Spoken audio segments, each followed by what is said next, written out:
में सुबह शाम। बहुत समय है आजकल हमारे पास, तो क्यों ना हम परमेश्वर का नाम ही सुबह शाम गाएं और उसका गुणगान करें। जय जय नाम यीशु।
अपने घरों में इकट्ठा है ताकि खुदावंद की हम सिताइश करें और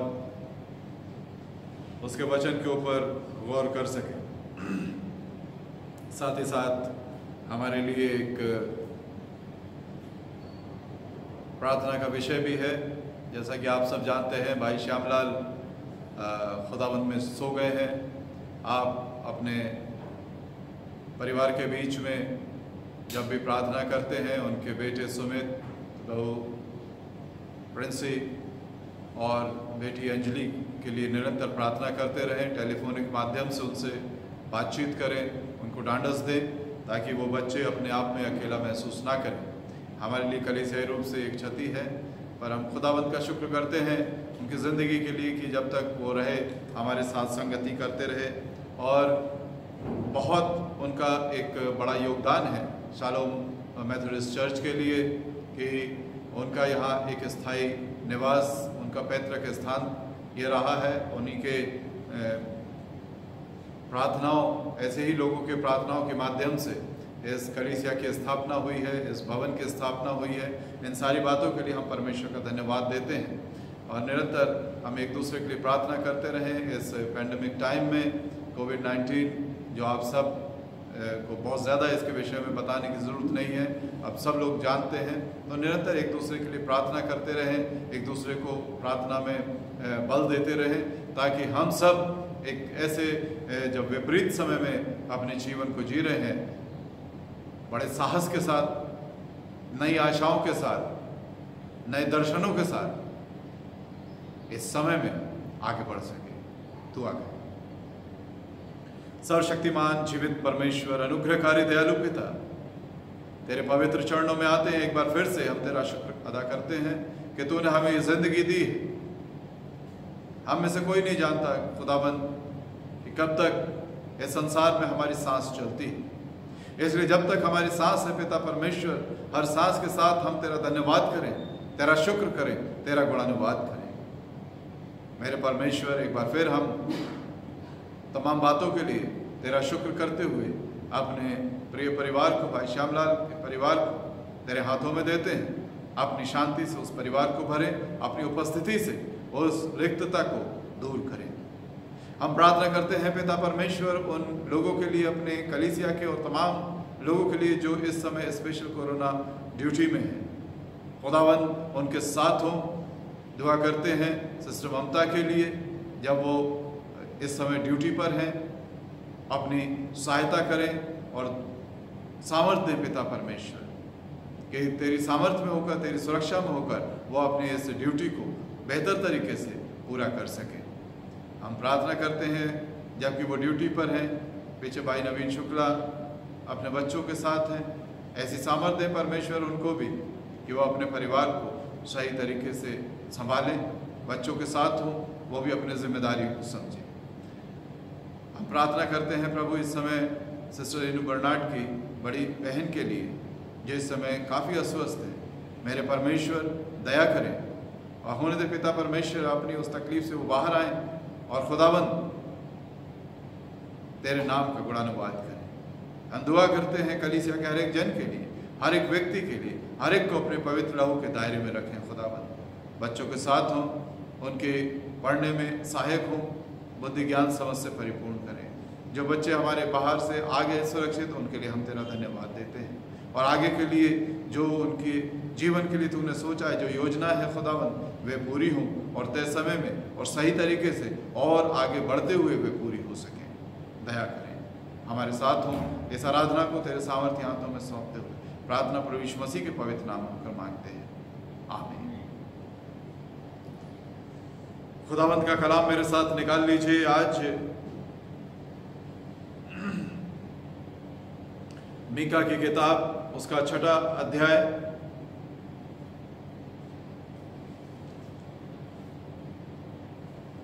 और उसके पहले कुछ पद। मीका की किताब अध्याय 6 एक पद से आगे।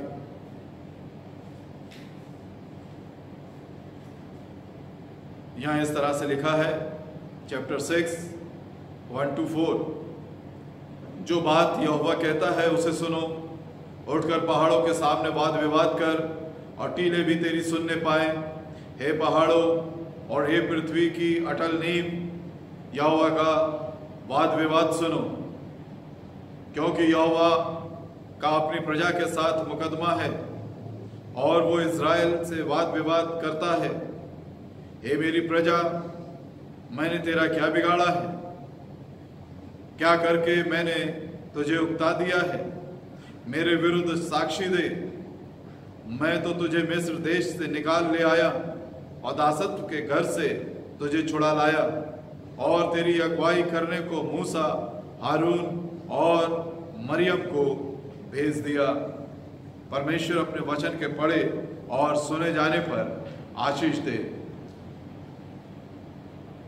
खुदावंद ने तमाम तसल्ली बख्श बातें बीते इन 2 अध्यायों में की हैं। जब आने वाले समय को लेकर कुछ भविष्यवाणियों को हमने देखा जो इस्राएल में पूरी होंगी, और निश्चित रूप से परमेश्वर ना सिर्फ हमें इस बात से खुश रखना चाहता है कि आने वाले समय में क्या होगा, बल्कि हमारे जीवनों में निरंतर वो कार्यरत रहता है। जिस तरह से मैं और आप एक दूसरे के साथ जुड़े हुए हैं, जब तक इस संसार में रहते हैं, परिवार में रहते हैं, कलीसिया में रहते हैं, एक दूसरे के साथ बातचीत करते हैं और एक दूसरे को कठिन घड़ी में, संकट के समय में साहस देते हैं, दुख के समय में ढांढस देते हैं। ठीक इसी तरह से परमेश्वर मेरे और आपके जीवन से जुड़ा रहता है और मेरे को और आपको तसल्ली देता है, ढांढस देता है, हमें मजबूत करता है, हमारी अगुवाई करता है, मेरे और आपके जीवन में वो काम करता है।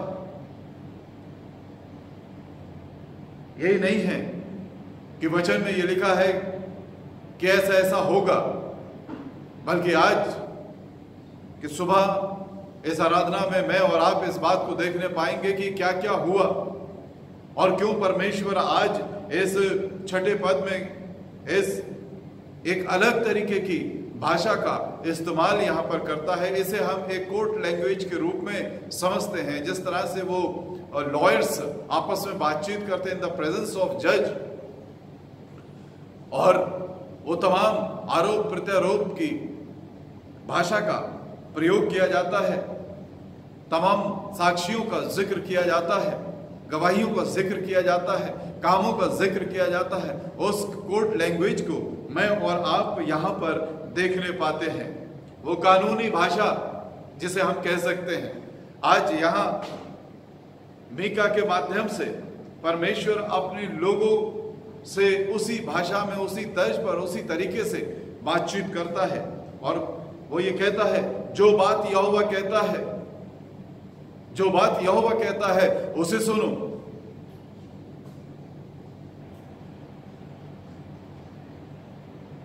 कितनी अजीब बात है कि एक व्यक्ति है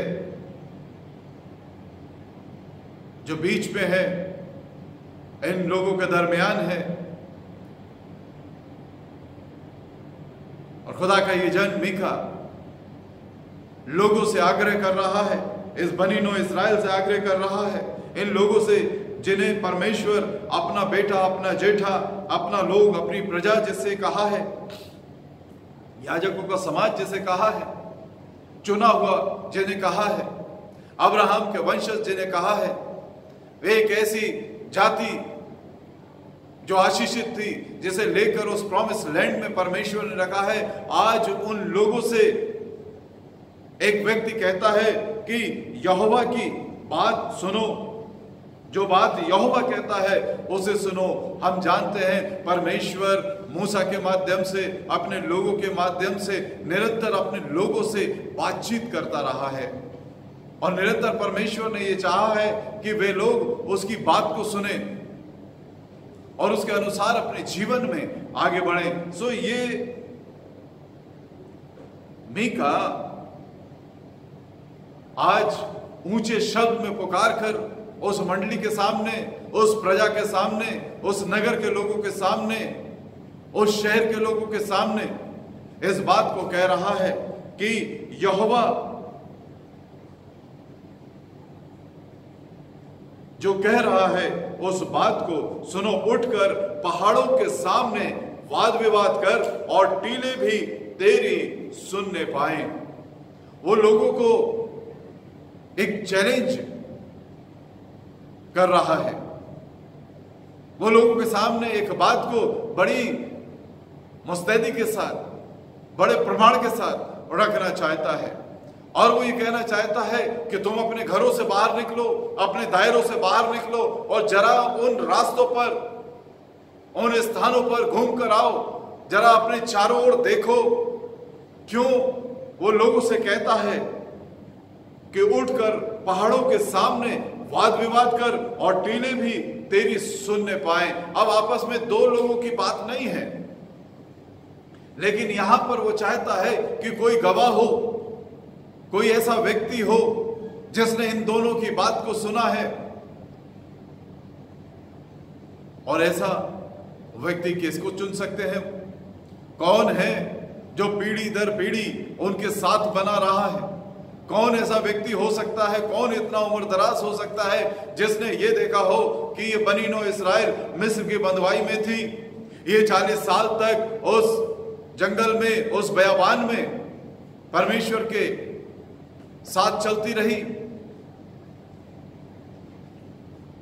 कौन है इतना उम्रदराज जिसने ये देखा हो कि जिस तरह से मूसा इनका नेतृत्व करता रहा, उसी तरह से यहोशू ने नेतृत्व किया और तमाम लड़ाइयों को लड़कर उस प्रतिज्ञा के देश में इनको पहुंचाया। कौन ऐसा साक्षी हो सकता है? कौन मनुष्य इनका साक्षी हो सकता है? कोई नहीं, क्योंकि कोई इतना उम्रदराज नहीं, कोई वहां पर नहीं है, सिवाय उन पहाड़ों के, सिवाय उन टीलों के, सिवाय उन नदियों के, उस यरदन नदी के, सिवाय उस लाल समुद्र के। और इसलिए वो ये उनसे कहना चाहता है कि in the presence of mountains and in the presence of hills, उनकी उपस्थिति में, जिन्होंने देखा है कि मैं कैसे तुम्हें दासत्व से लेकर आया हूं अपनी गोद में संभाल कर, उन पहाड़ों से पूछो, उस बयाबान से पूछो जहां 40 साल तक मैंने तुमको संजोए रखा, संभाले रखा, उस लाल समुद्र से पूछो जिसके बीच से सूखे में तुम्हें इस पार ले आया, उस यरदन से पूछो जिसके पानी को मैंने रोक दिया। परमेश्वर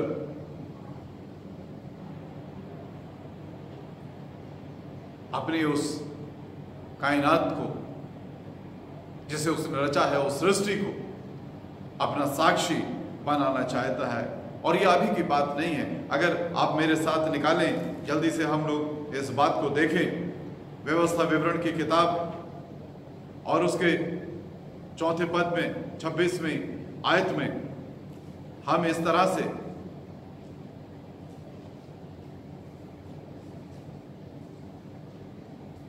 यहां पाते हैं। तो मैं, व्यवस्था विवरण 4 और 26, तो मैं आज आकाश और पृथ्वी को तुम्हारे विरुद्ध साक्षी करके कहता हूं कि जिस देश के अधिकारी होने के लिए तुमको यरदन पार जाने पर हो, उसमें तुम जल्दी बिल्कुल नष्ट हो जाओगे और बहुत दिन रहने ना पाओगे, किंतु पूरी रीति से नष्ट हो जाओगे। ये परमेश्वर अपनी उस सृष्टि को साक्षी बनाना चाहता है, क्योंकि पीढ़ी दर पीढ़ी ये सृष्टि मेरे को देख रही है, पीढ़ी दर पीढ़ी ये सृष्टि उस परमेश्वर को देख रही है, पीढ़ी दर पीढ़ी ये उस काम को देख रही है जो परमेश्वर मेरे और आपके बीच में करता रहा है। ये ना सिर्फ एक बार की बात है, लेकिन लगातार वो उस सृष्टि को एक गवाह मेरे और आपके लिए रखना चाहता है। 30वें अध्याय में व्यवस्था विवरण के 19वें पद में वो फिर कहता है, मैं आज आकाश और पृथ्वी दोनों को तुम्हारे सामने इस बात की साक्षी बनाता हूं। और क्या साक्षी बनाता हूं? कि मैंने जीवन और मरण, आशीष और शाप को तुम्हारे आगे रखा है, इसलिए तू जीवन ही को अपना ले और तू और तेरा वंश दोनों जीवित रहें, दोनों जीवित रहें।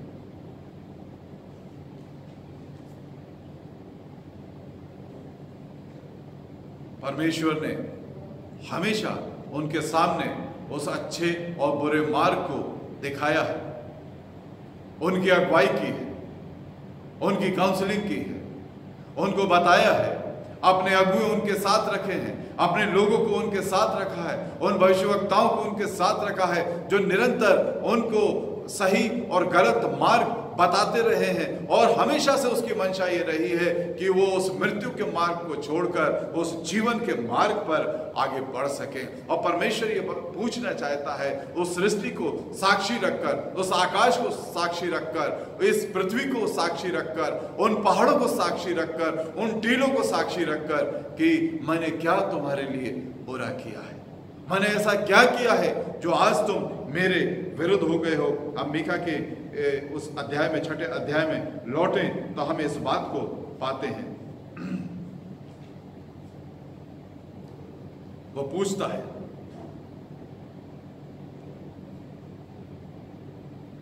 कहना चाहता है दूसरे पद के आखिरी हिस्से में, क्योंकि यहोवा अपनी प्रजा के साथ मुकदमा और वो इस्राएल के साथ वाद विवाद करता, एक मुकदमा उसने यहां पर खड़ा कर दिया है। क्यों? क्योंकि जब बात हद से बढ़ जाती है, हम सब जानते हैं कुछ वाद विवाद होते हैं जो हम दो लोग आपस में बैठकर सुलझा लेते हैं, कुछ वाद विवाद होते हैं जो थोड़े से बढ़ जाते हैं, तब हम अपने परिवार के कुछ लोगों के साथ बैठकर उसको सुलझा लेते हैं, कुछ और बढ़ जाते हैं तो पास पड़ोस के कुछ लोग मिलकर उसको सुलझा लेते हैं, कलीसिया के लोग मिलकर उसको सुलझा लेते हैं। लेकिन बात जब बहुत ज्यादा बढ़ जाती है और जब हम किसी की सुनना नहीं चाहते हैं, हम अपनी बात पर अड़े रहना चाहते हैं, हम अपनी बात को सही कहना चाहते हैं, हम ये जानते हुए कि हमने गलती की है उसके बाद भी अपनी गलती को नहीं मानना चाहते, तब मुकदमे की बात आ जाती है। तब एक दूसरे के विरुद्ध एक मुकदमा आ जाता है और बात कोर्ट में चली जाती है। ये स्थिति हो गई है परमेश्वर के लोगों की, ये स्थिति हो गई है परमेश्वर के प्रजा की, ये स्थिति हो गई है उन लोगों की जिसे परमेश्वर दासत्व से निकाल कर लाया है कि आज परमेश्वर को उनके विरुद्ध मुकदमा खड़ा करना पड़ा है और तमाम साक्षी वो उनके बीच में लाकर रखना चाहता है। उस पृथ्वी को, उस आकाश को, उस पहाड़ को, उस टीले को एक साक्षी के रूप में, एक विटनेस के रूप में वो रखना चाहता है। मीका यहाँ उपस्थित है और वो लोगों से कहता है, देखो परमेश्वर क्या कहता है। बात बहुत बिगड़ चुकी है, बात अब हाथ से निकल गई है, बात अब हद से आगे बढ़ गई है।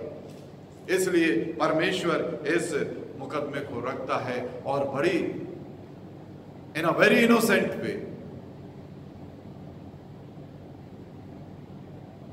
वो एक बात वहां पर पूछना चाहता है।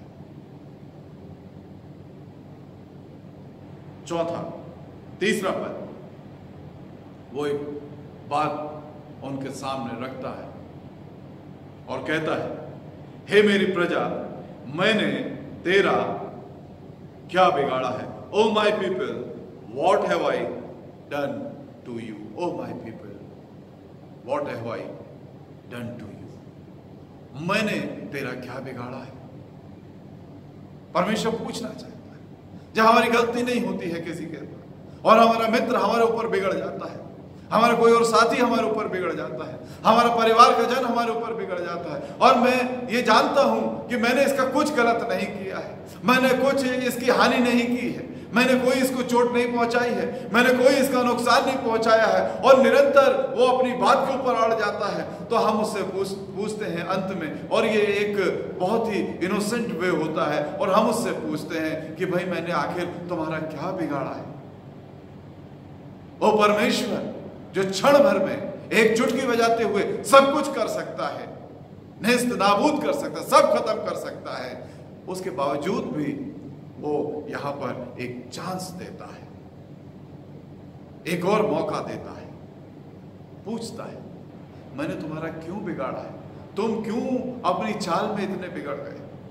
तुम क्यों इतने हठधर्मी हो गए? क्यों तुम इतने जिद्दी हो गए हो? तुम क्यों इतने कठोर हो गए हो कि तुम्हारे कानों में मेरी आवाज नहीं पहुंचती है? तुम्हारा हृदय क्यों पत्थर सा हो गया है कि वो मेरी बात को सुनने को तैयार नहीं है, उस मार्ग पर चलने को तैयार नहीं है जो मार्ग उन्हें जिंदगी की ओर ले जाता है? और हर तरह का पाप यहाँ पर पाया जाता था। हमारी जिंदगी कभी कभी इस तरह से आगे बढ़ने लगती है कि हम हर तरह के काम करते हैं, हर पाप करते हैं, हर तरह का अपनी मनमानी करते हैं, और उसके बावजूद भी हम मानने को तैयार नहीं होते, और जरा सा कुछ होता है हम तमाम सवाल अपने खुदाबंद के सामने खड़े करते हैं कि उसने ऐसा क्यों किया, ऐसा क्यों किया, ऐसा क्यों किया। बाज दफा जब कोई अजीज हमारे बीच से चला जाता है और थोड़ा अनएक्सपेक्टेडली, तो हम अपने परमेश्वर के सामने सवालों की झड़ी लगा देते हैं, ऐसा क्यों हुआ? आखिर ऐसा कौन सा गुनाह किया? आज परमेश्वर, अगर परमेश्वर चाहे तो हर पल मेरे और आपके सामने सवाल को खड़ा कर सकता है। वो कह सकता है मैंने तेरा क्या बिगाड़ा है, मैंने क्या किया है? निरंतर परमेश्वर मेरे और आपके जीवन में अच्छाई करता चला जाता है, करता रहता है, लेकिन हम निरंतर अपने परमेश्वर की इच्छा के विरुद्ध काम करते चले जाते हैं। यशाया मेरे साथ निकाल लीजिए, यहाँ पर वो यशाया के पहले ही अध्याय में कुछ बात परमेश्वर इनके सामने और रखना चाहता है। पहला अध्याय और दूसरा पद यहाँ कहता है, हे स्वर्ग सुन, हे पृथ्वी कान लगा, क्योंकि यहोवा कहता है, मैंने बच्चों का पालन पोषण किया, उनको बढ़ाया भी, परंतु उन्होंने मुझसे बलवा किया। उन्होंने मुझसे, मैंने तो पालन पोषण किया, मैंने तो उनकी भलाई सोची, मैंने तो उनके लिए एक अद्भुत कार्य किए, लेकिन हम अपने अपने तरीके से अपने परमेश्वर को छोड़ देते हैं। और यहां पर जब हम आगे बढ़ते हैं तो एक तस्वीर मेरे और आपके सामने ऐसी उभर कर आती है जो सच में मैं और आप उसको देखें तो बड़ा अफसोस होता है अपनी जिंदगियों पर, अपने कारनामों पर, कि हम कैसे अपने परमेश्वर के साथ रहते हैं और किस तरह का व्यवहार करते हैं। मैं जल्दी से इस हिस्से को आपके सामने पढ़ना चाहता हूं। हे स्वर्ग सुन और हे पृथ्वी कान लगा, क्योंकि यहोवा कहता है, मैंने बाल बच्चों का पालन पोषण किया और उनको बढ़ाया भी, परंतु उन्होंने मुझसे बलवा किया। बैल तो अपने मालिक को और गधा अपने स्वामी की चरनी को पहचानता है, परंतु इस्राएल मुझे नहीं जानता, मेरी प्रजा विचार नहीं करती। हाय ये जाति पाप से कैसी भरी है, ये समाज अधर्म से कैसा लदा हुआ है, इस वंश के लोग कैसे कुकर्मी हैं, ये बाल बच्चे कैसे बिगड़े हुए हैं। उन्होंने यहोवा को छोड़ दिया है, उन्होंने इस्राएल के पवित्र को तुच्छ जाना है, वे पराये बनकर दूर हो गए हैं। तुम बलवा करके क्यों अधिक मार खाना चाहते हो?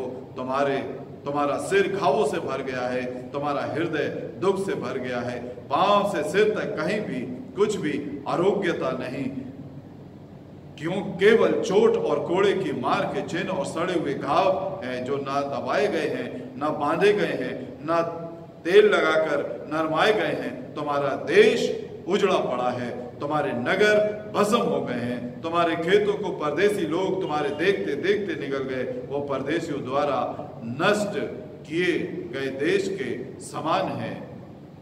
ये तमाम बातें यहाँ पर खुदावन यशाया के मार्फत से उस तस्वीर को खींचता है, उस चित्र को खींचता है जो उसके लोग यहाँ उसके सामने अपने जीवन से उस व्यवहार को दर्शाते हैं। हम याद रखें, परमेश्वर हमसे सवाल करे, क्योंकि जो काम करता है, जो परिश्रम करता है, जो पालता पोसता है, जो पोषण करता है, उसे हक बनता है कि वो सवाल करे।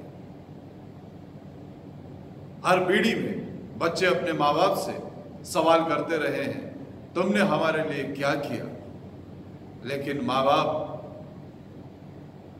सब कुछ करने के बाद भी खामोश होकर उनके इस सवाल को सुनते हैं।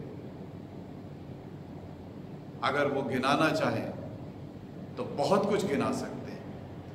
यहाँ परमेश्वर बहुत और कुछ भी कह सकता है, बहुत सी चीजें पोशीदा हैं यहाँ जो कुछ वो कर रहे हैं, लेकिन आज बात हद से बढ़ गई है, और जब बात हद से बढ़ जाती है तब एक मुकदमा खड़ा होता है। हम याद रखें कि ये सृष्टि मेरे और आपके विरुद्ध गवाही देगी।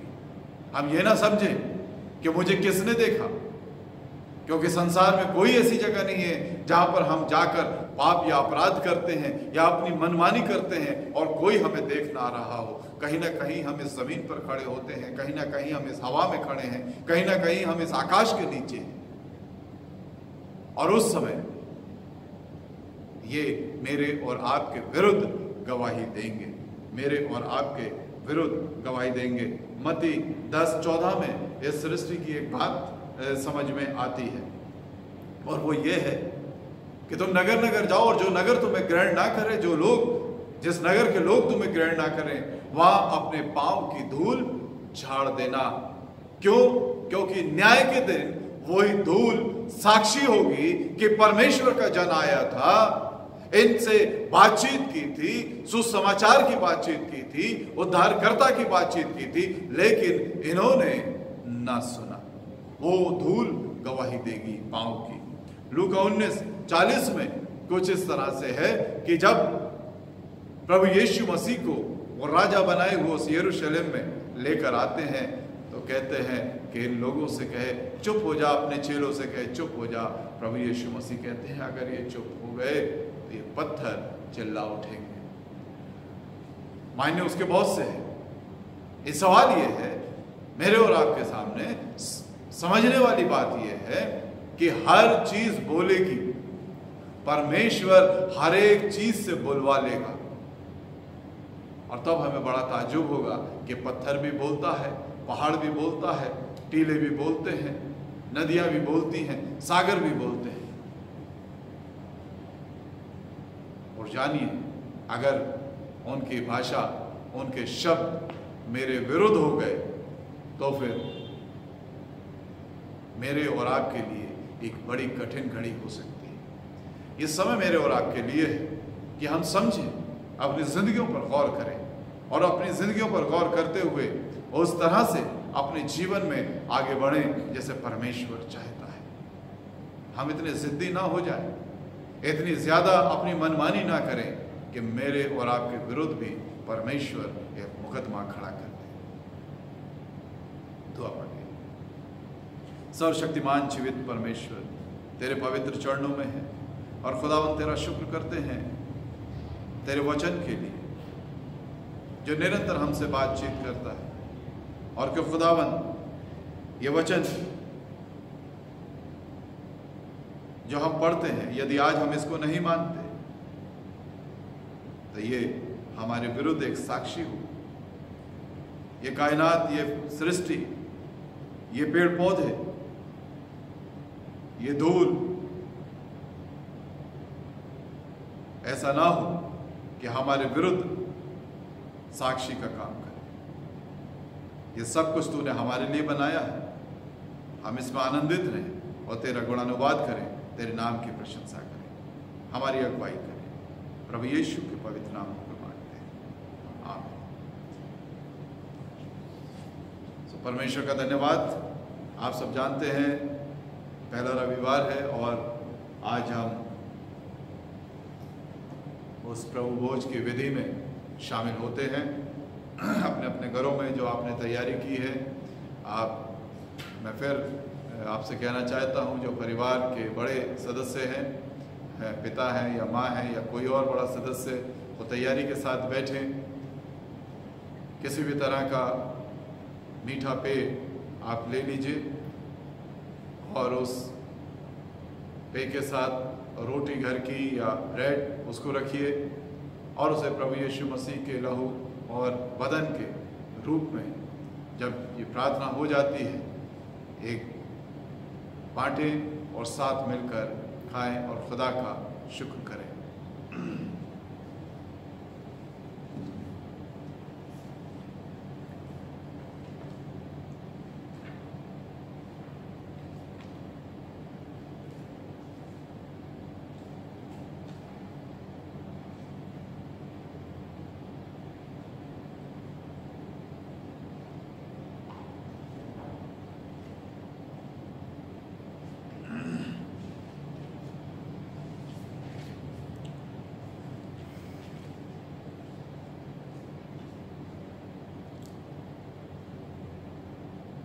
आपके घरों में यदि गीत की किताब है तो उसमें से 590 पृष्ठ संख्या मेरे साथ निकाल लीजिए। बिल्कुल नीचे हिस्से में जहाँ लिखा है, इस दुआ में हमें इससे आगे बढ़ेंगे। आए खुदावंद मुकद्दस बाप, कादर मुतलक और हमेशा के खुदा, ये बहुत लायक और मुनासिब बल्कि हमारा फ़र्ज़ मनसबी है हम हर वक्त और हर जगह में तेरा शुक्र करें। 591 पृष्ठ पर जो मोटे शब्दों में लिखा है, इसमें शामिल हो मेरे साथ। इसलिए हम फरिश्तों और मुकर्रब फरिश्तों और आसमान की बड़ी जमायतों के साथ तेरे बुजुर्ग नाम की हमदो सना करते और सदा तेरी सिताइश करके कहते हैं, कुद्दूस कुद्दूस कुद्दूस खुदावंद रब्बुल अफ़्फ़ाज़, आसमान और ज़मीन तेरे जलाल से मामूर हैं। आए खुदावंद ताला, तुझको सिताइश हो। आए कादिर मतलब खुदा, हमारे आसमानी बाप, तूने अपनी बड़ी कमाल रहमत से अपने इकलौते बेटे यीशु को मसलूब होने को दे दिया और उसने आप मसीह को हमारी खलासी के लिए अपने तय कफ़ारे में देखा, तमाम दुनिया के गुनाहों के लिए एक पूरी कामिल और काफ़ी कुर्बानी गुजरानी, और उसने इस रस्म को मुकर्रर करके अपनी पाक इंजील में हुक्म दिया कि हम उसकी बेशकीमत मौत की यादगारी में इस रस्म को जब तक कि वो फिर ना आए मानते रहें। हम फिरौतनी से तेरी मिन्नत करते हैं कि हमारी सुन और बख्श दे कि हम अपने नजात दहिंदा खुदावंद यीशु मसीह के दुख और मौत की यादगारी में रोटी और मैं खा पी कर उसके कमाल मुबारक बदन और लहू से फ़ायदा हासिल करें कि जिस रात वो पकड़वाया गया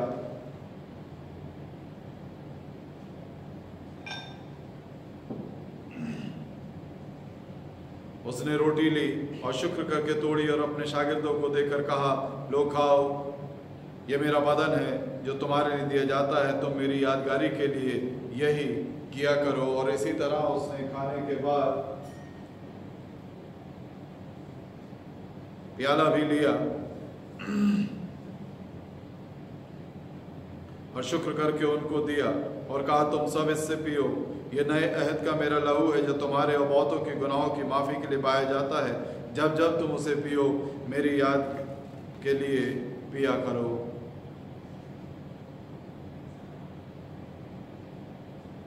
शामिल हूँ।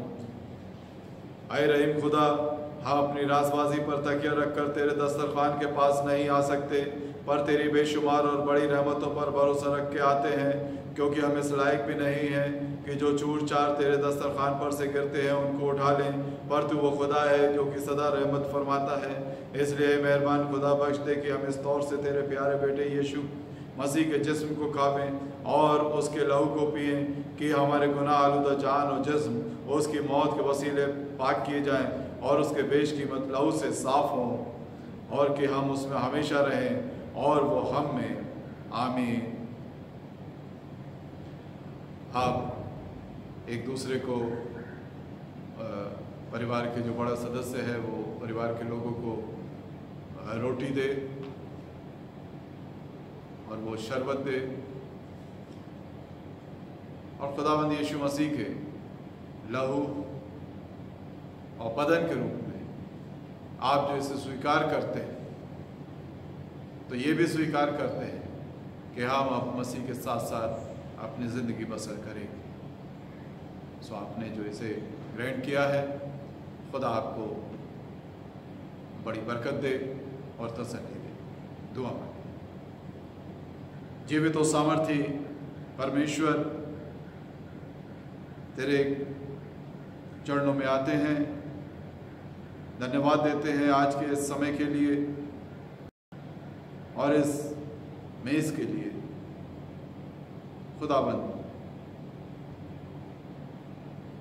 जब तेरे बदन और लहू को लिया है तो खुदाबंद हमारी ज़िंदगी पाक और साफ और हम तुझ में होकर आगे बढ़ें कि हर एक टीला और पहाड़ हमें तेरा बेटा और बेटी होने की गवाही दे और हमारी ज़िंदगियां तेरे निकट ग्रहण योग्य हो। प्रभु यीशु के नाम में मांगते हैं, आमीन। आप अपने स्थान पर खड़े हो जाएं और प्रभु के आशीष वचन। अब हमारे प्रभु यीशु मसीह का अनुग्रह, परमेश्वर पिता का प्रेम और पवित्र आत्मा की सहभागिता उपस्थित प्रत्येक जन पर, तमाम लोग जो इस समय अपने घरों में माध्यम से हमारे साथ शामिल हैं, उन पर, दुनिया के कुल विश्वासियों पर, शालोम परिवार पर अब से लेकर अब तक होती रहे। आमीन।